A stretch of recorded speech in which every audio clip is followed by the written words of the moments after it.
당뇨가 처음 생겨나는 배경 속에 굉장히 큰 게 작용하고 있다. 바지락이라든가 모시조개라든가 하는 갯벌 조개류와 를 혼합을 해서 이 조합은 정말 혈당 관리의 숨은 실력자다. 혈당 관리를 위해서 3대 원칙이라고 얘기를 하면 우선 약을 먹어도 당이 안 떨어져야 하는 분들이 많은데 당뇨 진짜 원인은 무엇인가요?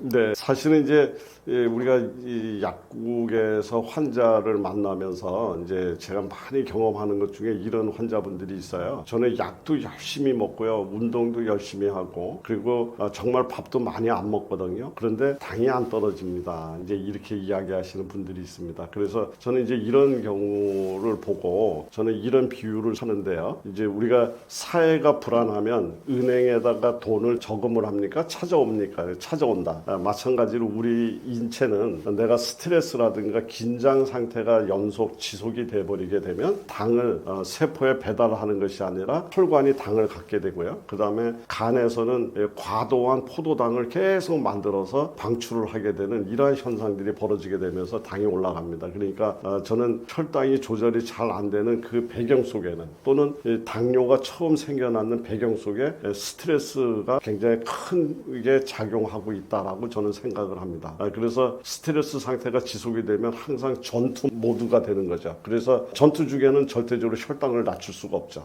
스트레스는 가장 강력한 혈당 상승의 호르몬이다, 이렇게 얘기를 하면서 스트레스 관리를 가장 강조를 많이 드리고 있고요. 그거 이외에도 우리가 이론적으로 얘기를 할 때 당이 잘 조절이 안 되게끔 만들고 또 당이 생겨날 수밖에 없었던 가장 큰 원인 중에 시작점은 인슐린 저항성이라는 문제가 생기면서 시작이 됩니다. 그러니까 인슐린이 당을 싣고 왔는데 세포가 문을 닫아서 문을 안 열어주는 거죠. 그래서 포도당이 들어갈 수가 없는 상태가 되고, 그래서 포도당이 세포에 배달이 되지 못하니까 췌장에서는 또 인슐린을 만들어내서 계속해서 배달을 시도하는 고인슐린 혈증이 만들어지게 되면서 혈관이 막 완전히 엉키고 되는 이런 상태가 만들어지게 되는데, 이거를 우리는 인슐린 저항성이라고 얘기를 합니다. 근데 인슐린 저항성은 우리가 제가 다른 시간에도 자주 이야기를 드렸던 내용이지만 혈당 스파이크라고 얘기하는 당을 급격히 올리는 이런 것들이 만들어지게 되면 당이 갑작스레 많아지고 또 인슐린을 많이 만들어내는 고인슐린 혈증이 만들어지게 되면서 우리 세포는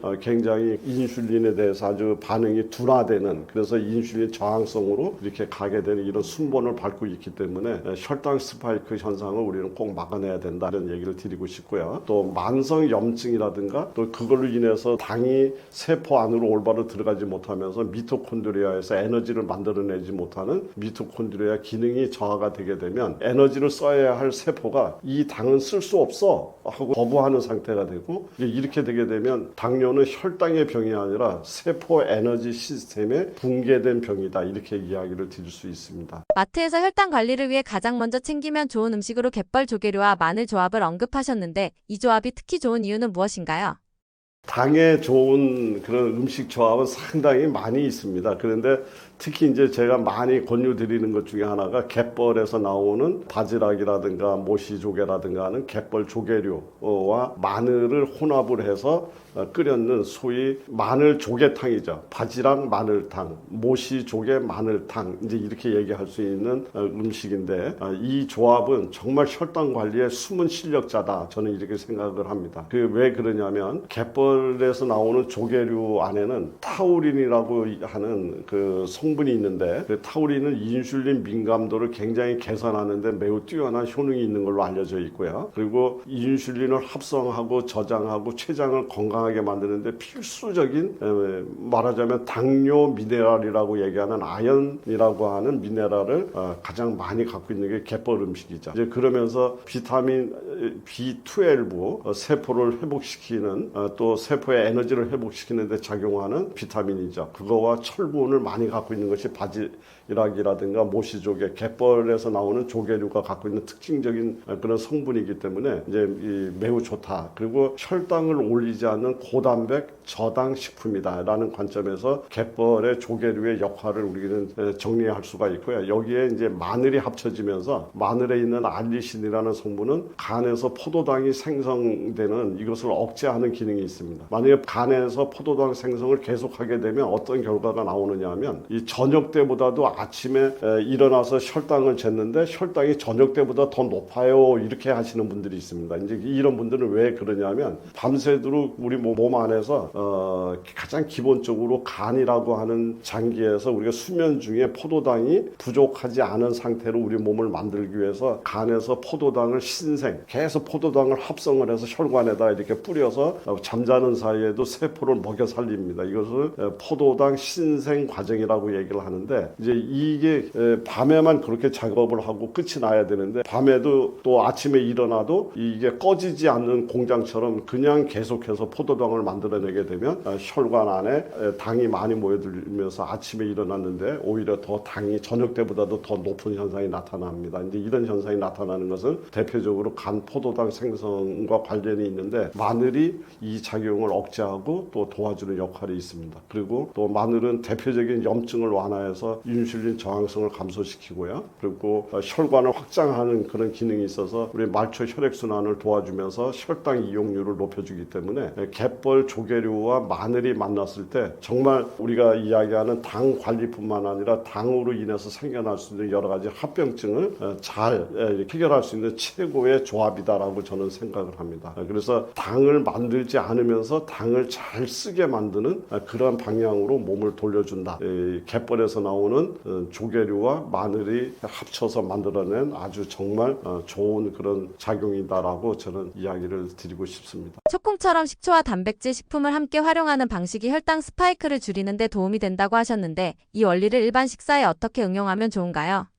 식초는 또 대표적으로 당을 조절하는데 매우 뛰어난 역할을 하는 걸로 알려져 있죠. 식초의 우선 대표적인 혈당 조절 능력은 입에서 우리가 탄수화물을 소화시킬 때 나오는 아밀라제라고 하는 탄수화물 효소의 작용을 20% 정도 억제하는 능력이 식초한테 있다라고 합니다. 그러니까는 우리가 식초와 함께 탄수화물을 섭취를 하게 되면 20% 정도의 소화를 슬로우 이렇게 만들어주기 때문에 혈당 스파이크를 막을 수가 있고요. 또 위장 안에서 음식물이 배출돼서 장으로 내려가는 속도를 또 슬로우 이렇게 만들어주기 때문에 혈당 급상승하는 이것을 차단해주는 역할이 식초한테 있다. 이렇게 이야기를 드릴 수가 있습니다. 그러면서 우리 혈관 안에 돌아다니는 당이라든가 세포 안에 들어와 있는 당을 굉장히 빠른 속도로 에너지화 시킬 수 있는 연소 스위치를 작동시키는 이런 것이 식초에 의해서 일어나는 걸로 되어 있고요. 그리고 인슐린에 대한 민감도를 높여서 인슐린 저항성이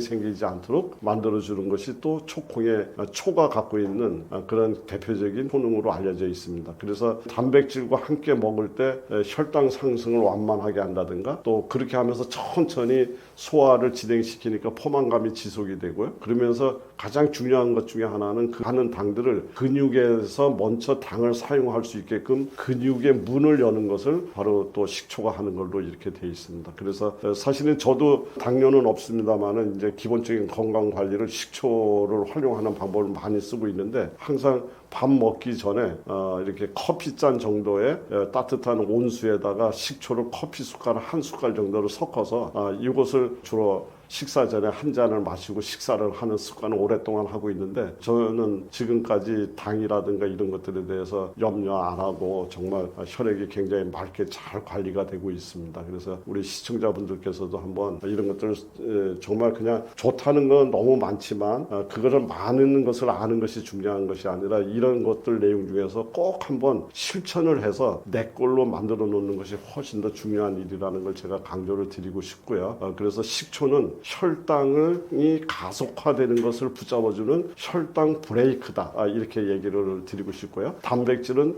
혈당을 갖다 쓰는 소비자다. 그래서 단백질을 가지고 만들었는 근육을 키워서 혈당 소비를 키우고 그 다음에 혈당이 롤러코스터를 타지 못하게 식초로 브레이크를 잡아주게 되면 우리가 얘기하는 당을 이겨낼 수 있는 극복할 수 있는 가장 좋은 그런 습관이 되지 않을까 생각을 합니다. 혈당 관리를 위해 반드시 함께 가져가야 할 가장 기본적인 생활 원칙은 무엇인가요?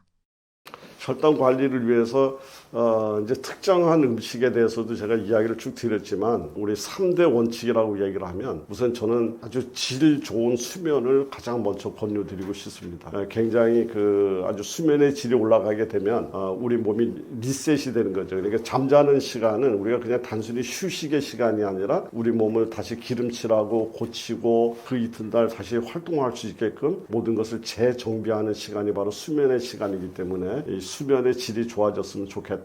근데 그 수면의 질이 떨어지게 되는 잠 부족 현상이 오게 되면 우리 몸은 자꾸 반각성 상태가 되면서 코티졸 호르몬이라는 것이 상승이 되고 상승이 되게 되면 혈당 상승으로 이어지는 이런 고리를 가지고 가기 때문에 수면의 질을 첫 번째로 꼽고 싶고요. 그리고 우리 몸에 당을 잘 활용해서 체온이 잘 유지가 되는, 그러니까 몸이 춥거나 저체온증에 빠지지 않고 따뜻한 몸이 될 수 있도록 체온 관리, 그 다음에 근육을 최대한 키워서 혈당을 갖다 잘 저장을 해놓고 우리가 필요할 때 항상 사용할 수 있는 저장 창고를 만들었으면 좋겠다. 이런 것들을 하기 위해서는 적절한 운동을 이야기하는데 걷기라든가 하체, 근력 운동, 이제 이런 것들이 혈당을 관리하는데 굉장히 중요한 방법이 된다고 보고 있습니다. 그리고 나서 이제 우리가 식사 리듬, 그래서 불규칙한 식사 같은 것을 갑자기 하지 마시고 식사를 하실 때도 항상 이 당을 바로 올릴 수 있는 이런 것이 아니라 당을 올릴 수 있는 음식은 뒤로, 그 다음에 천천히 당을 올라가지 않도록 억제할 수 있는 식이섬유라든가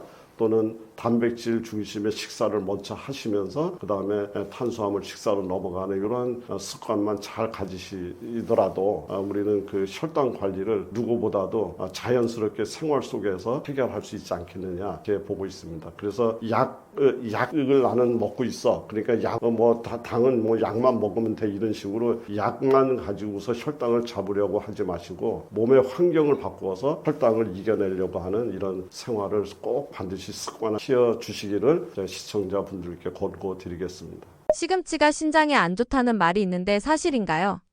네, 결론부터 말씀을 드리면 사람에 따라 맞기도 하고 아니기도 합니다. 그러니까 시금치가 독이라기보다는 신장 상태, 결석, 체질, 그다음에 혈중의 칼륨 이런 거에 따라서 이 평가가 갈린다, 이렇게 이야기를 드릴 수가 있는데요. 우선 시금치가 문제가 될 수 있는 대표적인 상황 두 가지를 제가 설명을 드리라면, 칼슘과 지금 시금치가 문제가 있다고 얘기하는 그 수산, 옥살레이트라고 하는 이것들이 만나서 결석을 잘 만드는 체질들이 있습니다. 그래서 이런 체질들 같은 경우에는 시금치에 옥살레이트가 많기 때문에 이것을 고려해서 잘 이렇게 드셔야 되죠. 그렇지 않으면 바로 이것 때문에 결석이 생겨날 수가 있죠. 그러면 여기서 우리가 얘기를 할 수 있는 포인트는 뭐냐, 채소를, 시금치를 먹지 마라, 끊어라가 아니라 고옥살레이트를 먹을 때 어떻게 시금치를, 고옥살레이트를 피해가면서 먹을 수 있는가라고 하는 문제를 우리가 더 잘 이해를 하셔야 되는데, 이 옥살레이트 같은 경우에는 물에 녹는 이런 성질을 갖고 있어서 살짝 데쳐서 소금물에 데쳐가지고 물에다가 담궈놔서 오랫동안 담궈놔두게 되면 이 물속의 대부분의 그 문제가 되는 옥살레이트 수산은 녹아서 빠져나갑니다. 그래서 이렇게 만들어서 드시게 되면 사실은 대부분의 사람들의 경우에 시금치로 인한 문제는 되지는 않습니다. 그런데 여기서 조금 더 그래도 더 이 문제는 나는 옥살레이트라고 하는 이런 문제로 인해서 신장에 무리가 안 가게 만드는 요리를 해서 드셔야 되겠다고 생각을 하면, 이 옥살레이트와 칼슘이 만나게 되면 칼슘 옥살레이트라는 것이 되는데, 이제 이것이 바로 우리가 장에서 이 칼슘 옥살레이트가 만들어지게 되면 이것이 우리 인체로 흡수가 되지를 못하죠. 이제 이렇게 만들게 되면 또 옥살레이트로 인한 피해를 막을 수가 있는데, 칼슘과 옥살레이트를 결합을 할 수 있는 음식은 대략 이런 겁니다. 시금치를 무칠 때 두부랑 같이 무친다든가, 아니면 시금치를 드실 때 두부 요리를 같이 드신다든가, 아니면 멸치 볶음을 같이 드신다든가, 이렇게 되면 시금치의 옥살레이트와 두부나 멸치에 있는 칼슘이 만나서 칼슘 옥살레이트가 되고, 그렇게 되면 하나의 덩어리가 돼서 장에서 우리 몸 몸 속으로 흡수가 되지 않는 형태가 되면서 옥살레이트로 인한 피해를 막을 수 있다. 이렇게 이야기를 드릴 수가 있고요. 또 이제 시금치의 옥살레이트가 문제가 되는 체질들은 어떤 분이냐면 이미 만성 홍파병을 갖고 있으신 분들, 이런 분들 같은 경우에는 시금치에 들어있는 옥살레이트의 문제보다는 시금치가 갖고 있는 칼륨이라고 하는 그 미네랄이 채소에 많이 들어있기 때문에 시금치뿐만 아니라 모든 채소의 전반적인 것에 대해서 다 조절을 하고 신경을 써야지 되는데, 이 또한 이렇게 살짝 소금물에 데쳐서 물에다가 약 2시간 이상 담궈 놓게 되면 옥살레이트도 제거되지만 칼륨도 이제 줄어들게 되죠. 그래서 칼륨을 제거한 상태에서 요리를 해서 드시게 되면 비교적 안전하게 드실 수 있다. 이제 이렇게 이야기를 드릴 수 있습니다. 어쨌든 시금치를 안전하게 사용하시는 방법으로는 결석이 자주 생기시는 분들은 매일이라든가 너무 지나치게 자주 드시는 습관은 피하고요. 그리고 만약에 먹게 되는 날에는 앞에서 이야기 드렸던 것처럼 두부라든가 멸치들이라든가 이런 칼슘 식품과 같이 드시는 것을 이제 권유드리고요. 또 만성 신부전증을 갖고 계신 분들은 생으로 이렇게 샐러드나 이런 형식으로 드시는 것보다는 데쳐서 칼륨을 제거한 상태에서 드시는 방식으로 요리를 바꾸게 되면 그닥 생활하시면서 불편하지 않게 음식을 섭취할 수 있을 거다라고 생각을 합니다. 신장병에 제일 좋은 방법 한 가지 추천하신다면요? 이게 한 가지만 추천하라고 그러니까 참 많이 어려운데요. 일단은 뭐 많은 분들이, 많은 의학적 연구 결과들이 지금 소금을 이야기하고 있기 때문에 저는 일단 신장, 그 만성 신부전에 들어가신 분들은 일단은 소금을 과다하지 않게 먹는다. 이것을 가장 먼저 신경을 써야 될 부분이라고 생각을 합니다. 그래서 일반인들이 소금을 하루에 5g 정도를 섭취하는 것을 권장량으로 한다면 이런 만성 신부전 환자분들 같은 경우는 2g 이하로 하는 것을 권고합니다. 이 미국 NIH뿐만 아니라 국내의 이 모든 의료기관에서도 권유하고 있는 것이 나트륨 제한을 매우 핵심적으로 이렇게 안내하고 있기 때문에 저 역시도 그런 부분에 대해서 강조를 한번 드리고 싶은데요. 그런데 이제 저는 여기에 한 가지 더 이야기를 하자고 하면 지나친 단백질 섭취를 조심하라라고 저는 또 이야기 강조드리고 싶습니다. 그래서 너무 짠 음식, 너무 지나친 염분을 줄이자. 그다음에 지나친 단백질의 음식을 줄여야지 된다라고 생각을 합니다. 그래서 단백질들이 올바로 소화가 되지 않았을 경우에 여기서 만들어내는 각종 이 암모니아라든가 이런 독성 물질 이런 것들이 결국 신장에 굉장히 부담을 많이 줘서 신장을 무너뜨리는 아주 중요한 원인이 되기 때문에 단백질 섭취를 제한해야 된다. 두 가지 부분을 이야기 드리고 싶습니다. 반대로 신장을 망가지게 하는 의외의 음식에는 무엇이 있나요? 신장 환자분들한테 항상 강조하는 것 중에 하나가요. 단백질 이야기를 참 많이 하는데요. 단백질은 신장을 회복하는 데도 매우 중요하지만 이것이 지나치게 되면 이걸로 인해서 또 피해가 크기 때문에 단백질은 건강한 식사이지만 과하게 됐을 때는 상당히 문제가 되는 그런 영양소다라는 이야기를 합니다. 그리고 특히 가공육이라든가 가공식품들 이런 데 이렇게 보게 되면 여기에는 염분과 인이라고 하는 이런 인산염의 성분이 합쳐져 있는데 이것이 대표적으로 우리 인체에 들어오게 되면 어혈을 만든다든가 혈액을 엉키게 만들어서 결과론적으로 신장의 부담이 커지는 이런 거기 때문에 이 가공육과 초가공식품들 이런 것들을 절대적으로 금지했으면 좋겠다. 그리고 일반적인 단백질은 0.8g 기준입니다. 그러니까 다시 이야기하면 내가 체중이 60kg라고 하면 68, 48, 48g 정도의 단백질을 섭취를 하는 것을 권유를 드립니다. 그러면 48g이라는 것은 하루 아침, 점심, 저녁해서 하루에 먹어야 될 수준이고요. 그렇다 그런다면은 50g이라고 기준을 해도 한 번에 먹을 때는 15g에서 20g 정도의 이렇게 안분을 해서 조금씩 먹는 것이 훨씬 더 아주 안전하게 먹는 방법이다라는 이야기를 드리고 싶고요. 그리고 우리가 이야기하는 콜라니, 사이다니 하는 이런 어떤 음료, 탄산음료라든가 여러 가지 당이 많이 들어있는 이러한 것들을 드시게 됐을 때 신장에 굉장히 해로울 수가 있기 때문에 신장에 문제를 갖고 계신 분들은 이러한 그 첨가물이 들어가 있는 이런 식품들을 금기식품으로 여겨주시고 관리하시는 게 좋겠다 이렇게 생각이 됩니다. 신장병 예방을 위해 추천하시는 차, 비추천하시는 차에는 무엇이 있나요? 이제 비교적 그 신장병의 안전한 그런 차 종류라고 얘기를 하면 기본적인 것은 물이 1등입니다. 그 다음에 설탕이 들어가지 않은 무가당 차, 이런 것들이 당이 안 들어가면 대체로 좋다 이렇게 볼 수가 있고요. 그리고 또 일부 연구 결과에 의하면 녹차가 결석 위험을 낮췄다는 그런 관찰 연구가 있어서 녹차도 너무 진하지 않은 상태에서 녹차 같은 것도 추천드릴 수 있는 무난한 그런 안전군에 속하는 차라고 이야기를 드릴 수가 있고요. 비추천하고 있는 또는 주의해야 될 이런 차 종류 중에 정말 뭐 디톡스니 클렌즈니 뭐 이런 것들을 표방하면서 만들어 놓은 한방차, 허브, 혼합차 이런 것들은 좀 자칫하면 오히려 득보다 실이 많은 경우가 종종 있어서 이런 여러 가지 당뇨 학회라든가 이제 이런 데서 이야기하는 연구 자료들을 보게 되면 오히려 그런 신장 디톡스라든가 클렌즈라는 이러한 명칭을 달고 있는 것 중에서 오히려 굉장히 신장을 더 망가뜨리는, 그래서 굉장히 근거가 부족한 이론 바탕하에 만들어진 것이 많기 때문에 이런 것들을 오히려 피하라고 이야기를 합니다. 그러니까 그냥 편안하게 우리 물이라든가 무가당 차, 일반적으로 우리가 누가 봐도 여기에 혼합물이 들어가지 않은 순수한 물을 선택하는 것이 좋다라고 생각이 되고요. 특별히 하나 더 강조를 드리자면 감초가 들어있는 차, 요거는 주의를 하셔야 됩니다. 감초가 있게 되면 우리 인체에서 혈압을 상승시키고 저칼륨 혈증을 유발을 해서 결과론적으로 신장에 부담을 주는 알도스테론증이라고 하는 이런 증을 만들어내기 때문에 감초가 들어가 있는 이런 차는 피하시는 게 좋다. 그리고 너무 진한 카페인이 들어있는 이런 홍차라든가 이런 것들을 과다하게 드시게 되면 오히려 차 안에도 시금치에 있다고 얘기하는 옥살레이트 같은 것들이 들어있는 걸로 알려져 있기 때문에 그것이 오히려 또 문제를 일으킬 수가 있어서 너무 지나친 이런 진한 홍차라든가 이런 것들은 피하는 것이 좋다라고 이야기하고 있습니다. 이 증상 보이면 바로 병원 가야 한다는 신장병 증상에는 무엇이 있나요?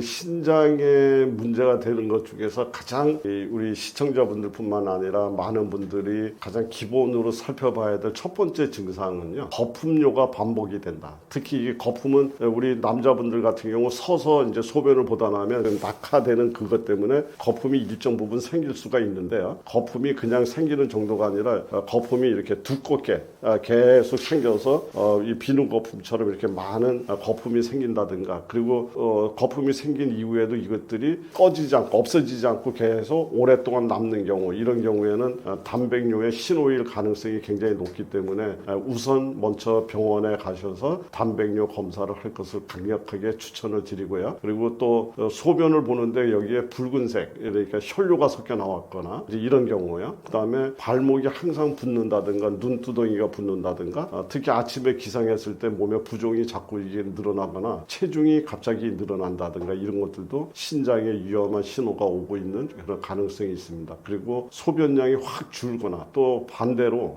야간뇨가 굉장히 심하게 악화되고 있다든가 이제 이런 부분요. 그리고 극심한 피로감을 느껴지고요. 숨이 찬다든가 가슴이 답답함을 느끼는 불편감이 연결되시는 분들도 의외로 그 뿌리가 신장에 있는 경우가 굉장히 있고요. 또 혈압이 굉장히 들쑥날쑥하면서 혈압이 새로 생겨났다든가 굉장히 악화가 된다든가 이랬을 경우에는 신장과 관련된 부분을 일단은 한번 의심을 하시고 정밀 검사를 해보시는 게 좋겠다. 그래서 거품료라든가 이런 증상이 왔을 때 이건 증상이라고 보지 마시고 검사하라고 하는 신호다, 이렇게 판단하시고 병원에 가셔서 검사를 1차적으로 하시는 것이 가장 현명한 일이 될 것이라고 생각을 합니다.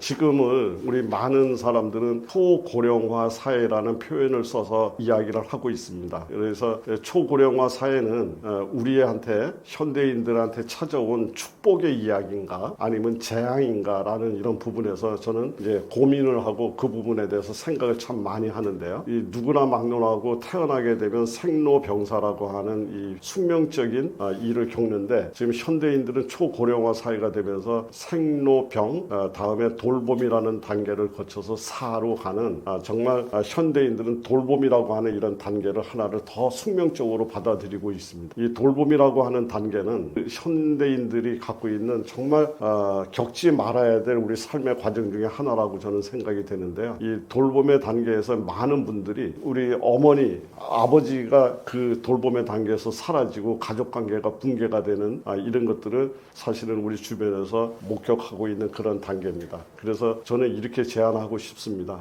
맨 마지막 그 순간까지 현역으로 살다 현역으로 떠나는 그런 건강한 삶이 우리 현대인들한테 최고의 삶이 되지 않을까 이런 생각을 하고요. 그래서 지금 현대의학은 과거에 비해서 질병을 치료하는 의학에서 삶을 지켜내야 되는 의학으로 그래서 현대사회는 그러한 의학을 감당하는 의학의 3.0 시대라는 것을 요구하고 있습니다. 그런 면에서 저는 음식이라는 가장 안전한 처방으로 그런 해답을 찾아오면서 30년의 세월을 보내온 푸드닥터 한영선 약사입니다. 병이 생긴 뒤 치료받는 시대는 이제 지나가고 있습니다. 그래서 저는 오랫동안 수건이었던 바로 음식으로 치유할 수 있고 음식이 약이 된다고 하는 올바른 이런 것들을 많은 분들한테 알리고 홍보하고 계몽해서 너나 나나 할 것 없이 돌봄이라는 단계가 없이 정말 현역으로 살다 현역으로 떠나는 멋진 삶을 이룰 수 있게끔 제가 갖고 있었던 모든 경험을 교육이라고 하는 방식을 통해서 사회에 공헌하고 싶어 합니다. 그래서 한국 푸드닥터 교육원이라는 것을 만들어서 가정과 일상에서 바로 실천할 수 있는 음식 치유 교육을 하고 스스로 건강을 지킬 수 있는 푸드닥터를 양성하기로 마음을 먹었습니다. 누구나 자신의 몸을 돌볼 수 있으며 집집마다 한 명의 푸드닥터가 나오는 그날까지